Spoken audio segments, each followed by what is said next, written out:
1. Minha mãe entrou em êxtase quando pegamos a carta no correio. Ela já tinha decidido que todos os nossos problemas estavam solucionados, tinham desaparecido para sempre. O grande empecilho em seu plano brilhante era eu. Eu não me considerava uma filha muito desobediente, mas também não era uma santa. Não queria ser da realeza, não queria ser não queria nem tentar.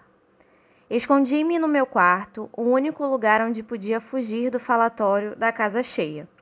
Procurava um argumento que dobrasse minha mãe, mas até então tudo que tinha era uma coletânea de opiniões sinceras. Não me parecia que ela fosse dar ouvidos a nenhuma delas. Eu não conseguiria escapar da minha mãe por muito tempo. Era quase hora do jantar e eu, a filha mais velha que ainda morava em casa, tinha que ajudar na cozinha. Pulei da cama e caminhei para o ninho de cobras. Minha mãe me recebeu com um olhar furioso, mas não disse nada.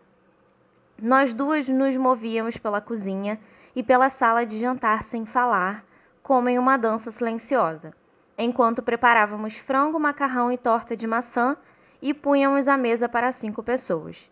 Bastava eu desviar os olhos do que estava fazendo para ela me corrigir com um olhar severo, como se assim fosse me deixar constrangido bastante para querer as mesmas coisas que ela.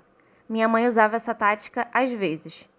Quando eu queria mudar de emprego porque achava que a família que nos hospedava era grosseira sem necessidade, ou quando ela queria que eu fizesse uma faxina pesada porque não tínhamos dinheiro para pagar alguém do SEIS para nos ajudar. Algumas vezes dava certo, outras não, e esse era um ponto em que ninguém podia me dobrar. Minha mãe não tinha o que fazer quando eu teimava. Puxei a ela de modo que não podia ficar surpresa, mas o problema não era só comigo. Ela andava tensa.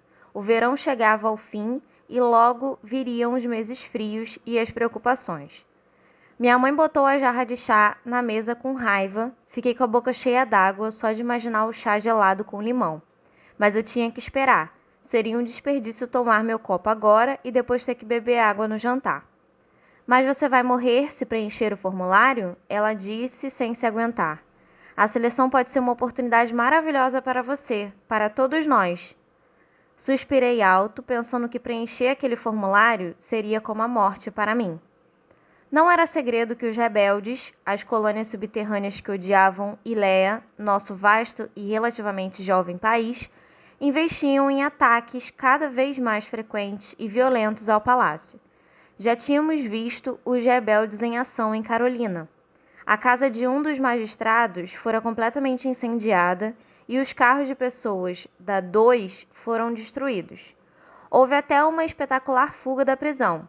Eles libertaram uma adolescente que engravidara e um 7 que era pai de 9 filhos, de modo que até eu achei que eles estavam certos daquela vez. Mas além das ameaças, eu sentia que só pensar na seleção já fazia meu coração doer. Não consegui esconder meu sorriso enquanto pensava em todas as razões para permanecer exatamente onde estava. Os últimos anos têm sido muito difíceis para seu pai, minha mãe estrilou. Se você tiver um pouco de compaixão, vai pensar nele. Meu pai, sim, eu queria ajudá-lo. E Mai, e Jared, e até minha mãe. Eu não tinha como sorrir diante da maneira como ela expôs a situação. Fazia tempo demais que as coisas não iam bem. Eu me perguntava se meu pai veria a seleção como um meio de fazer com que tudo voltasse ao normal, se é que o dinheiro podia melhorar as coisas. Não que nossa situação fosse tão precária a ponto de temermos por nossa sobrevivência ou algo assim. Não éramos miseráveis, mas acho que não estávamos muito longe disso. Nossa casta era a terceira antes do fundo do poço. Éramos artistas. E os artistas e músicos clássicos estavam só 3 degraus acima da sujeira, literalmente. Nosso dinheiro era curto, vivíamos na corda bamba e nossa renda dependia muito da mudança de estações. Lembro-me de ter visto num livro de história bem gasto que todas as datas especiais costumavam ser comemoradas nos meses de inverno: Halloween, Ação de Graças, Natal e Ano Novo, um depois do outro. O Natal ainda era no mesmo dia. Não dá para mudar o aniversário de uma divindade. Mas quando Iléa informou o grande acordo de paz com a China, o Ano Novo passou para janeiro ou fevereiro, dependendo da lua. Todas as comemorações de Ação de Graças e do Dia da Independência da nossa metade do mundo foram reunidas na Festa da Gratidão, realizada no verão. Era tempo de celebrar a formação de Leia, de nos alegrar por ainda existirmos. Eu não sabia o que era Halloween, simplesmente desapareceu. Assim, pelo menos 3 vezes ao ano, a família inteira tinha emprego em tempo integral. Meu pai e mãe faziam peças de artesanato que os clientes compravam para dar de presente. Minha mãe e eu nos apresentávamos em festas, eu cantava e ela tocava piano, e aceitávamos todo o trabalho possível. Quando eu era mais nova, tinha medo de me apresentar em público, mas agora tratava de entrar no clima da música de fundo. Assim éramos aos olhos de quem nos empregava. Estávamos ali para ser ouvidos, não vistos. Jared ainda não tinha descoberto seu talento, mas ele só tinha 7 anos, ainda lhe restava um tempinho. Em breve as folhas das árvores mudariam de cor e nosso mundinho ficaria balançado mais uma vez. 5 bocas é apenas 4 trabalhadores, sem emprego garantido até o Natal. Quando eu via as coisas desse jeito, a seleção parecia uma corda a qual eu podia me agarrar. Aquela carta idiota talvez me tirasse do fundo do poço, e então eu poderia puxar minha família comigo. Eu observava minha mãe. Para uma 5, ela até que estava bem robusta, o que era estranho. Não era uma glutona, mas também não havia fartura em casa. Talvez fosse assim que o corpo ficava depois de 5 filhos. Os cabelos dela eram ruivos, como os meus, mas cheios de fios brancos que tinham aparecido de repente e aos montes uns 2 anos antes. Umas ruguinhas sulcavam o canto dos olhos, embora ainda fosse bastante jovem, e eu podia reparar que ela circulava pela cozinha com as costas curvadas, como se carregasse um peso invisível nos ombros. Eu sabia que minha mãe sentia um grande peso nas costas. Eu sabia que foi por isso que ela passou a tentar me manipular sempre que podia. Já brigávamos bastante sem essa tensão extra, mas à medida que o outono vazio se aproximava, ela ficava cada vez mais nervosa. E eu sabia que minha mãe me achava despeitada por não querer nem preencher um formuláriozinho besta. Mas havia coisas importantes que eu amava. E aquela folha de papel se erguia como um muro entre mim e o que eu queria. Talvez eu quisesse coisas idiotas ou que não conseguiria alcançar. Mesmo assim, eram coisas minhas. Não estava a fim de sacrificar meus sonhos, independentemente do quanto minha família fosse importante para mim. Além do mais, já tinha feito bastante por eles. Eu era a filha mais velha em casa depois que Kenna se casou e Cota foi embora. Assumi o novo papel o mais rápido que pude. Dei o meu melhor para ajudar. Estudava em casa nos horários que arranjava entre os ensaios, que tomavam a maior parte do dia, já que eu tentava dominar vários instrumentos musicais e aprender a cantar. Mas com a chegada da carta, todos os meus esforços perderam o sentido. Na cabeça da minha mãe, eu já era uma rainha. Se fosse mais esperta, eu teria escondido aquele aviso antes que meu pai, Mai e Jared chegassem. Mas minha mãe já o tinha escondido na roupa e o sacou no meio de uma refeição. Para a casa da família Singer, disse cantando. Tentei pegar o papel da mão dela, mas era rápida demais para mim. Mais cedo ou mais tarde, todos acabariam descobrindo o mesmo. Só que se minha mãe fizesse do jeito dela, todos ficariam a seu lado. Mãe, não! Implorei. Eu quero ouvir, gritou Mai, o que não me surpreendeu. Minha irmã mais nova era idêntica a mim, só que 3 anos mais nova. Se nossa aparência era praticamente igual, nossa personalidade estava bem longe disso. Ao contrário de mim, ela era extrovertida e otimista e só conseguia pensar em meninos. Mai ia achar toda a história incrivelmente romântica. Senti minhas bochechas corarem de vergonha. Meu pai ouvia com atenção, enquanto Mai quase pulava de alegria. O fofo do Jared continuava comendo. Minha mãe limpou a garganta e prosseguiu. Confirmamos no último censo que uma mulher solteira entre 16 e 20 anos reside atualmente em sua casa. Gostaríamos de informá-los sobre uma oportunidade próxima de honrar a grande nação de Iléia. Mai soltou outro grito e agarrou meu braço. É você!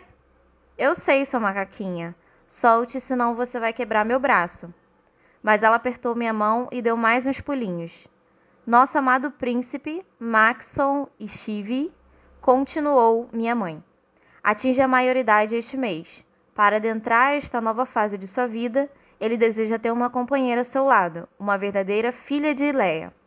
Se sua filha, irmã ou protegida elegível estiver interessada na possibilidade de tornar-se a noiva do príncipe Maxon e a adorada princesa de Leia, por favor, preencha o formulário anexo e entregue-o no Departamento de Serviços Provinciais da sua localidade. Uma jovem de cada província será escolhida aleatoriamente para encontrar-se com o príncipe. As participantes serão hospedadas no agradável palácio de Leia, em Angeles, enquanto durar sua estada. A família de cada participante será recompensada generosamente. Minha mãe alongava as palavras para criar um efeito dramático, por seu serviço à família real. Enquanto ela falava, eu olhava para o teto. Era isso que acontecia com os príncipes. Já as princesas eram negociadas em casamento a fim de fortalecer as recentes relações com os outros países. Eu entendia porque era assim, precisávamos de aliados, mas não aprovava. Nunca precisei ver uma coisa dessas e esperava não ver nunca. Havia 3 gerações que não nascia uma princesa na família real. Os príncipes, por sua vez, casavam-se com plebeias para elevar o moral da nação, normalmente instável. Acho que a seleção servia para unir todos os ileanos e fazê-los recordar que o país nasceu praticamente do nada. Nenhuma das opções me parecia muito boa, e a ideia de entrar em um concurso que o país inteiro acompanharia só para ver um riquinho snob escolher a moça mais linda e sonsa do grupo para ser o rosto calado e bonito que apareceria ao lado dele na TV, era o bastante para me fazer gritar. Haveria humilhação maior? Além disso, eu já tinha passado muito tempo em casas de pessoas da 2 e da 3 para ter certeza de que não queria me envolver com eles, muito menos com alguém da 1. Tirando as épocas de escassez, estava feliz em ser uma 5. Minha mãe era alpinista social, não eu. E é claro que ele adoraria a América. Ela é tão linda, derretia-se minha mãe. Mãe, por favor, quando muito eu fico na média. Não fica, disse Mai. Eu pareço com você e sou linda. Ela deu um sorriso tão largo que não pude deixar de rir, e o argumento era válido. Mai era mesmo linda. Mas ela era mais que um rostinho bonito. Tinha mais que um sorriso vencedor e os olhos brilhantes. Mai irradiava uma energia, um entusiasmo que fazia você querer estar onde ela estivesse. Mai era magnética, e eu sinceramente não era. Jared, o que você acha? Você me acha bonita? Perguntei. Todos os olhos caíram sobre o membro mais jovem da família. Não, as meninas são nojentas. Jared, por favor. Minha mãe soltou um suspiro irritado, mas não muito sincero. Era difícil perder a calma com ele. América, você sabe que é uma menina muito bonita. Se sou tão atraente, por que os meninos não me convidam para sair? Ah, eles vêm convidar, mas eu espanto todos. Minhas filhas são bonitas demais para se casar com alguém da 5. Kenna conseguiu um 4 e tenho certeza de que você pode arranjar coisa melhor. Ela disse antes de dar um gole no chá.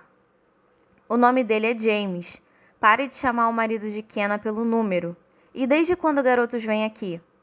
Eu ouvi a minha própria voz ficar cada vez mais aguda. Nunca tinha visto um rapaz chegar perto do portão de casa. Faz um tempo já. Meu pai disse em seu primeiro comentário desde que a história começara. Sua voz tinha uma nota de tristeza e ele olhava firmemente para o copo. Eu estava tentando descobrir o que tanto o perturbava. Os meninos atrás de mim? Mamãe e eu discutindo outra vez? Minha recusa em participar do concurso? A distância que eu ficaria se fosse sorteada? Meu pai e eu éramos próximos. Acho que quando nasci minha mãe já estava um pouco cansada e ele teve que cuidar de mim na maior parte do tempo. Herdei o gênio dela, mas a compaixão dele. Meu pai levantou os olhos por uma fração de segundo e foi então que entendi. Ele não queria que eu fosse, mas também não podia negar os benefícios que teríamos se ficasse um dia no concurso, e mais ainda se conseguisse avançar. América, use a cabeça, disse minha mãe. Somos provavelmente os únicos pais de Ileia que precisam convencer a filha a participar. Pense na oportunidade. Um dia você poderia ser rainha. Mãe, mesmo que eu quisesse ser rainha, e não quero com todas as minhas forças, Milhares de outras meninas da província vão entrar nesse troço. Milhares.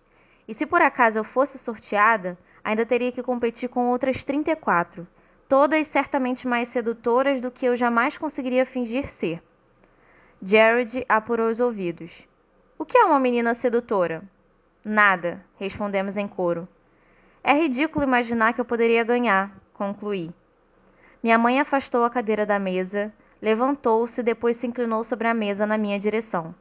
Alguém vai ganhar, América. Suas chances são as mesmas que as de qualquer outra garota. Então ela tirou o guardanapo na mesa e saiu. Jared, quando você terminar, vá para o banho. Ele respondeu com um gemido. Mai comia em silêncio. Jared pediu para repetir, mas a comida tinha acabado. Comecei a tirar a mesa assim que os dois se levantaram, enquanto meu pai permanecia lá, bebericando o chá. O cabelo dele estava sujo de tinta de novo, uma manchinha amarela que me fez sorrir. Ele se levantou, tirando as migalhas da camisa. Desculpe, pai, murmurei enquanto recolhi os pratos. Não seja boba, querida. Não estou bravo. Ele deu um sorriso e passou o braço por mim. Eu só... Você não precisa explicar, querida. Eu sei. Ele beijou minha testa. Agora preciso voltar ao trabalho. Fui para a cozinha começar a limpeza, cobri meu prato com um guardanapo. Não tinha comido quase nada e o escondi na geladeira. No prato dos outros não havia nada além de migalhas. Suspirando, fui para o meu quarto me preparar para dormir. Tudo aquilo tinha me deixado nervosa. Por que minha mãe me pressionava tanto? Ela não era feliz? Não amava meu pai? Isso não era bom o bastante para ela? Deitada no colchão deformado, eu passava e repassava a seleção na cabeça. Acho que tinha suas vantagens. Seria legal comer bem pelo menos por uns dias. E não havia razão para me preocupar. Eu não me apaixonaria pelo príncipe Maxon. Pelo que vi no jornal oficial de Leia, nem ia gostar do cara. A meia-noite pareceu demorar uma eternidade para chegar. Havia um espelho na minha porta e antes de sair dei uma olhada no cabelo para ver se estava tão bonito como de manhã. Também passei um pouco de brilho nos lábios para garantir alguma cor no rosto. Minha mãe fazia uma economia bem rígida de maquiagem. Era só para as apresentações ou para sair em público, mas eu sempre conseguia surrupiar um pouco em noites como essa. Esgueirei-me pela cozinha fazendo o mínimo barulho possível. Embrulhei minhas sobras de jantar, um pedaço de pão que estava quase estragando e uma maçã. Era difícil voltar ao quarto a passos tão lentos, assim tão tarde. Mas se eu tivesse feito isso antes, ficaria ansiosa demais. Abri a janela do quarto e contemplei nosso quadradinho de quintal. A lua quase não tinha luz e meus olhos precisaram se adaptar para que eu pudesse seguir adiante. Do outro lado do gramado, era possível ver a silhueta da casa da árvore apagada pela noite. Quando éramos mais novos, Cota amarrava lençóis nos galhos para que a árvore parecesse um navio. Ele era o capitão e eu era seu imediato. Meus encargos em geral se resumiam a varrer o convés e preparar a comida. Um monte de terra e galhos socados em uma das panelas da minha mãe. Ele pegava uma colher e comia aquela terra, jogando-a por cima do ombro. Isso significava que eu ia ter que varrer mais uma vez o convés, mas eu não me importava. Ficava feliz só de estar no navio ao lado dele. Olhei para os lados. As luzes das casas da vizinha já estavam apagadas. Ninguém estava vendo. Saí pela janela com cuidado. Eu costumava ficar com a barriga toda arranhada por causa da maneira como me arrastava para fora, mas agora sabia exatamente como sair sem me machucar, um talento cultivado ao longo de anos. E eu não queria estragar a comida. Acelerei pelo gramado usando meu melhor pijama. Eu podia ter ficado com a roupa que usara durante o dia, mas o pijama me caía melhor. Acho que as roupas não importavam, mas eu me sentia bonita de shortinho marrom e blusinha branca. Qualquer um podia escalar com uma mão só e sem dificuldades as jipas pregadas na árvore. Eu também tinha aperfeiçoado essa técnica. Cada degrau era um alívio. Não era uma distância muito grande, mas ali eu tinha a sensação de deixar todos os problemas de casa quilômetros para trás. Ali eu não precisava ser a princesa de ninguém. Eu entrei naquela pequena caixa sabendo que não estava sozinha. Alguém estava do outro lado, escondido sob a noite. Minha respiração acelerou, não pude evitar. Deixei a comida no chão e apertei os olhos para enxergar.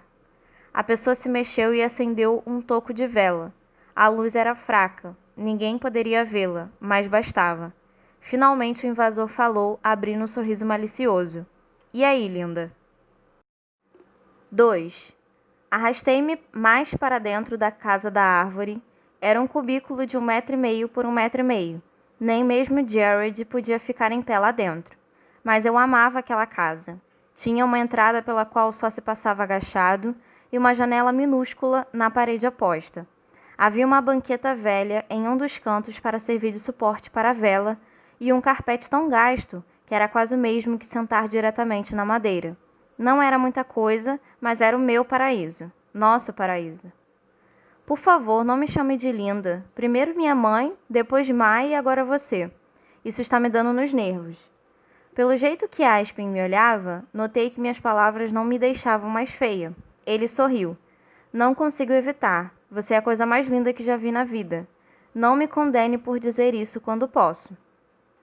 Ele segurou meu rosto com as mãos e eu olhei bem fundo em seus olhos. Foi o suficiente. Seus lábios tocaram os meus e eu não consegui pensar em mais nada. Não havia seleção, família pobre ou Ilea. Havia apenas as mãos de Aspen nas minhas costas, puxando-me mais para perto, a respiração dele no meu rosto. Minhas mãos passaram por seus cabelos pretos, ainda úmidos do banho, ele sempre tomava banho à noite, e se uniram em um nó perfeito. Aspen cheirava o sabonete que a mãe dele fazia. Eu sonhava com aquele cheiro. Nós nos afastamos e eu não consegui esconder um sorriso. As pernas dele estavam bem abertas. Sentei-me no meio delas, como uma criança que pede colo. Desculpe, não estou de bom humor hoje. É que nós recebemos aquele aviso idiota pelo correio. Ah, sim, a carta, suspirou Aspen. A gente recebeu 2. Claro, as gêmeas tinham acabado de fazer 16 anos. Enquanto falava, ele observava cada detalhe do meu rosto. Aspen fazia isso quando estávamos juntos, como se quisesse fixar uma vez mais meu rosto em sua memória. Já fazia uma semana e uns poucos dias sem nos encontrar bastavam para deixar os dois ansiosos. Eu também o observava. Aspen era o garoto mais bonito da cidade de todas as castas. Ele era moreno, tinha olhos verdes e um sorriso que fazia você pensar que ele estava escondendo alguma coisa. Era alto, mas não alto demais. Magro, mas não magro demais. A luz fraca revelava pequenas olheiras. Com certeza ele tinha trabalhado até tarde a semana inteira. Sua camiseta preta estava gasta, assim como o jeans surrado que ele usava quase todos os dias. Se eu pudesse pelo menos me sentar e costurar sua roupa, era isso que eu queria. Não queria ser a princesa de Ilea, queria ser a princesa de Aspen. Doía ficar longe dele. Alguns dias eu ficava maluca tentando imaginar o que ele estaria fazendo. Quando não aguentava mais, praticava música. Eu devia agradecer a Aspen por ser a musicista que era. Ele me levava à loucura. E isso era ruim. Aspen era um 6. Eles trabalhavam como ajudantes e estavam apenas um degrau acima dos 7, porque tinham uma educação melhor e aprendiam a trabalhar em ambientes fechados. Aspen era mais inteligente do que qualquer pessoa que eu conhecia e era muito bonito, mas dificilmente uma mulher se casava com alguém de uma casta mais baixa. Um homem de casta inferior podia até pedir sua mão, mas raramente recebia um sim como resposta. E quando pessoas de castas diferentes se casavam, tinham que preencher um monte de papelada e esperar uns 90 dias para poder tomar as outras medidas legais necessárias. Já ouvi mais de uma pessoa dizer que essa burocracia pretendia dar ao casal a chance de mudar de ideia. Assim, essa intimidade bem depois do toque de recolher de Leia poderia nos meter em um problema sério. Isso sem falar no quanto minha mãe me infernizaria se soubesse. Mas eu amava Aspen, fazia quase 2 anos, e ele me amava. Com ele ali sentado, alisando meu cabelo, eu era incapaz até de pensar em participar da seleção. Eu já estava apaixonada. E o que você acha disso? Quer dizer, da seleção? Perguntei. Acho normal. O coitado precisa dar um jeito de arrumar uma namorada. Senti o sarcasmo, mas queria saber sua opinião de verdade. Aspen. Tudo bem, tudo bem. Por um lado, acho meio triste. O príncipe não sai com ninguém? Quer dizer, será que ele não arruma ninguém de verdade? Se eles tentam casar as princesas com outros príncipes, por que não fazem o mesmo com ele? Deve ter alguma nobre por aí que sirva para ele. Não entendo. E é isso. Mas... Ele suspirou. Por outro lado, acho uma boa ideia. É emocionante. Ele vai se apaixonar na frente de todo mundo. Gosto dessa história de felizes para sempre e tal. Qualquer uma pode ser a próxima rainha. Dá esperança. Me faz pensar que eu também posso ser feliz para sempre. Ele passava os dedos em volta dos meus lábios. Aqueles olhos verdes penetravam fundo na minha alma e eu sentia aquela química incrível que só tinha com ele. Eu também queria ser feliz para sempre. Então você está incentivando as gêmeas a entrar no concurso? Perguntei. Sim.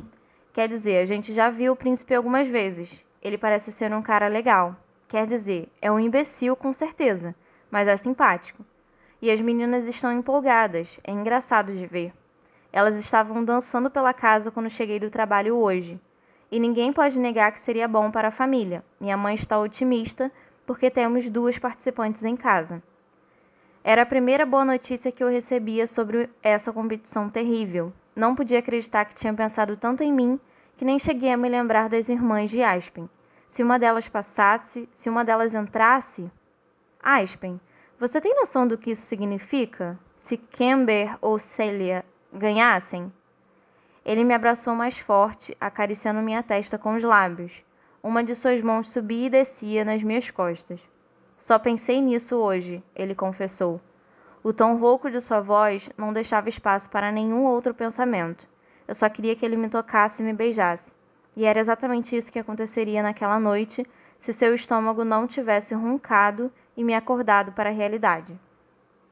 Ei, trouxe um lanche para nós, eu disse com delicadeza. Ah, é? Pude notar que ele tentava não soar empolgado, mas um pouco de sua impaciência acabou transparecendo. Você vai amar esse frango, eu que fiz.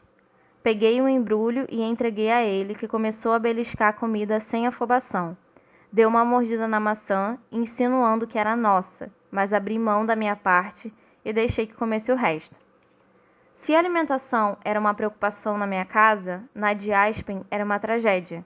Ele tinha um trabalho muito mais exigente que o nosso, mas ganhava um salário bem menor. Nunca havia comida suficiente. Ele era o mais velho de 7 irmãos. Assim como comecei a ajudar em casa logo que pude, Aspen fez o mesmo. Ele passava o pouquinho de comida que lhe cabia para as irmãs e a mãe, sempre cansada de tanto trabalhar. O pai tinha morrido 3 anos antes e a família dependia dele para quase tudo. Vi com satisfação Aspen lamber o tempero do frango nos dedos e partir para cima do pão. Eu não fazia ideia de quando havia sido sua última refeição. Você cozinha tão bem, um dia vai dar muitas alegrias e quilos a mais para alguém, comentou enquanto mastigava a maçã. Vou dar alegrias e quilos a mais para você, sabe disso? Ah, engordar. Rimos e ele me contou as novidades desde a última vez que nos vimos. Aspen tinha trabalhado no escritório de uma fábrica e ia ficar mais uma semana nesse serviço. Sua mãe tinha finalmente conseguido um emprego fixo de faxineira na casa de alguns 2 da nossa região. As gêmeas estavam tristes porque a mãe as fizera largar o curso de teatro da escola para que pudesse trabalhar mais. Vou ver se arranjo um trabalho aos domingos para ganhar um pouquinho mais. Detesto ver as 2 abandonarem uma coisa que adoram, ele disse esperançoso, como se fosse mesmo conseguir. Aspen Legger, nem se atreva, você já trabalha demais. Ah, Mary, ele sussurrou ao meu ouvido. Arrepiei. Você sabe como Camber e Célia são. Elas precisam ver gente, não aturam ficar limpando e escrevendo o tempo todo. Não é da natureza delas. Mas não é justo que esperem tudo de você, Aspen. Sei exatamente como se sente, mas você precisa se cuidar. Se ama suas irmãs de verdade, tem que se preocupar também com o responsável por elas. Fique tranquila, Mary. Acho que coisas boas vão surgir lá na frente. Não vou ficar fazendo isso para sempre. Mas ele ia, porque sua família sempre ia precisar de dinheiro. Aspen, sei que você aguenta, mas há um limite. Você não pode achar que é capaz de dar tudo para todo mundo que ama. Não dá para você fazer tudo. Ficamos em silêncio por uns instantes. Eu tinha a esperança de que ele estivesse refletindo sobre minhas palavras, de que percebesse que, se não diminuísse o ritmo, podia se desgastar demais. Não era raro que pessoas da 6, da 7, da 8 morressem de exaustão. Eu não suportaria isso. Apertei-me ainda mais contra o peito dele, tentando apagar essa imagem da minha mente. América? Sim, sussurrei. Você vai entrar na seleção? Não, claro que não. Não quero que as pessoas pensem que considero a hipótese de me casar com um estranho. É você que eu amo, disse bruscamente. Você quer ser uma 6? Sempre faminta, sempre preocupada? Ele perguntou. Sua voz carregava muita dor e uma pergunta sincera. Se eu pudesse escolher entre dormir no Palácio Real, rodeada de empregados, e num apartamento de 3 cômodos rodeada pela família Legge, o que seria?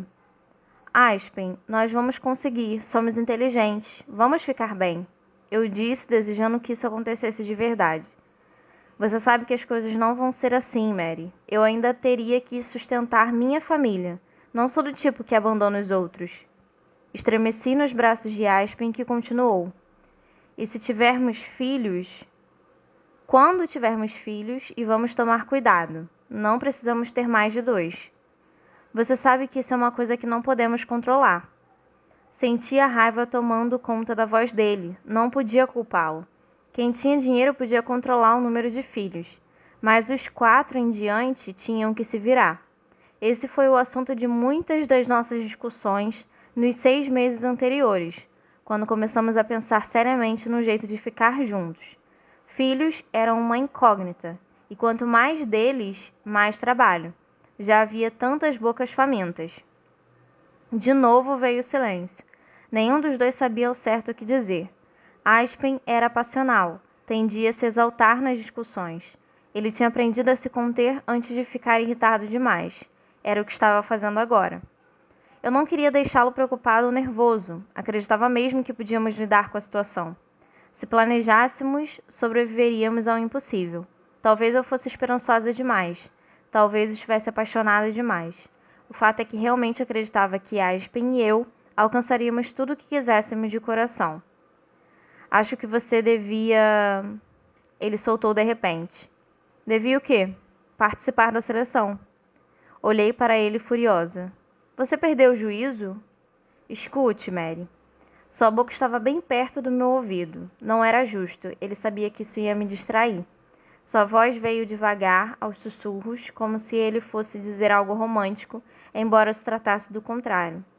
Se você tivesse a oportunidade de melhorar de vida e não a aproveitasse por minha causa, eu nunca ia me perdoar.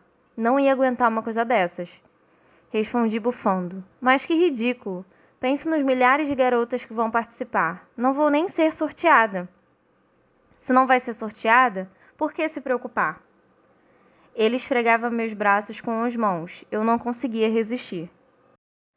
Só quero que você participe, que tente, e se for sorteada, vá para o castelo.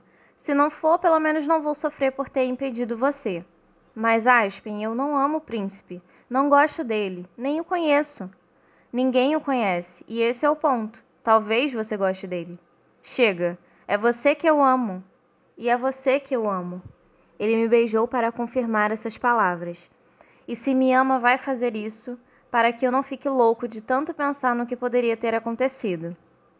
Quando se pôs como vítima, ele ganhou. Eu era incapaz de magoá-lo. Fazia de tudo para facilitar a vida dele, e estava certa. Não havia nenhuma chance de ser escolhida. Assim, tudo o que precisava fazer era me submeter ao processo e agradar a todos. Depois, quando não fosse sorteada, o assunto seria esquecido. Por favor. Aspen suspirou no meu ouvido e eu pude sentir um arrepio por todo o corpo. Certo, sussurrei. Vou me inscrever, mas sei que não quero ser princesa. Tudo o que quero é ficar com você. Ele passou a mão no meu cabelo. E vai ficar. Acho que foi a luz ou a falta dela, mas juro que os olhos dele marejaram quando disse isso. Aspen tinha passado por muita coisa, mas só o vi chorar uma vez, quando chicotearam seu irmão no meio da praça. O pequeno Jeremy tinha roubado uma fruta de uma banca no mercado. Um adulto teria sido submetido a um julgamento rápido e seria jogado na prisão ou condenado à morte, dependendo do valor do item roubado. Jamie tinha apenas 9 anos e por isso foi espancado. A mãe deles não tinha dinheiro para levar o menino a um médico decente, por isso Jamie ficou com cicatrizes de alto a baixo. Naquela noite, esperei na janela para ver se Aspen subiria até a casa da árvore. Ele subiu e saí escondido para encontrá-lo. Ele chorou em meus braços por 1 hora, lamentando-se por não ter trabalhado mais, por não ter sido melhor, para que Jamie não precisasse roubar. Chorava porque era injusto Jamie ter sido punido por suas próprias falhas. Foi uma agonia. Aquilo não era verdade, mas eu não podia dizer isso a Aspen. Ele não me daria ouvidos. Carregava nas costas as necessidades de todas as pessoas que amava. Como que por milagre eu me tornei uma delas e tentava pesar o mínimo possível. Você pode cantar para mim uma música bem bonita para eu lembrar na hora de dormir? Sorri, adorava cantar para ele. Aconcheguei-me mais e comecei uma cantiga de ninar bem serena. Aspen me deixou cantar por uns minutos antes de começar a descer os dedos distraidamente por minha orelha. Abaixou a gola da minha camiseta e me beijou no pescoço, as orelhas. Em seguida, arregaçou minhas mangas e foi beijando meu braço de ponta a ponta. Comecei a perder o fôlego. Ele fazia isso quase todas as vezes em que eu cantava. Acho que gostava mais da minha respiração aguda do que das próprias músicas. Em pouco tempo, estávamos enlaçados sobre o tapete sujo e gasto. Ashley me embuchava para cima dele e eu acariciava seus cabelos bagunçados, hipnotizada por aquelas sensações. Ele me dava beijos ardentes e intensos. Eu sentia seus dedos apertarem minha cintura, meus quadris, minhas coxas. Sempre ficava surpresa que não deixasse marcas no meu corpo.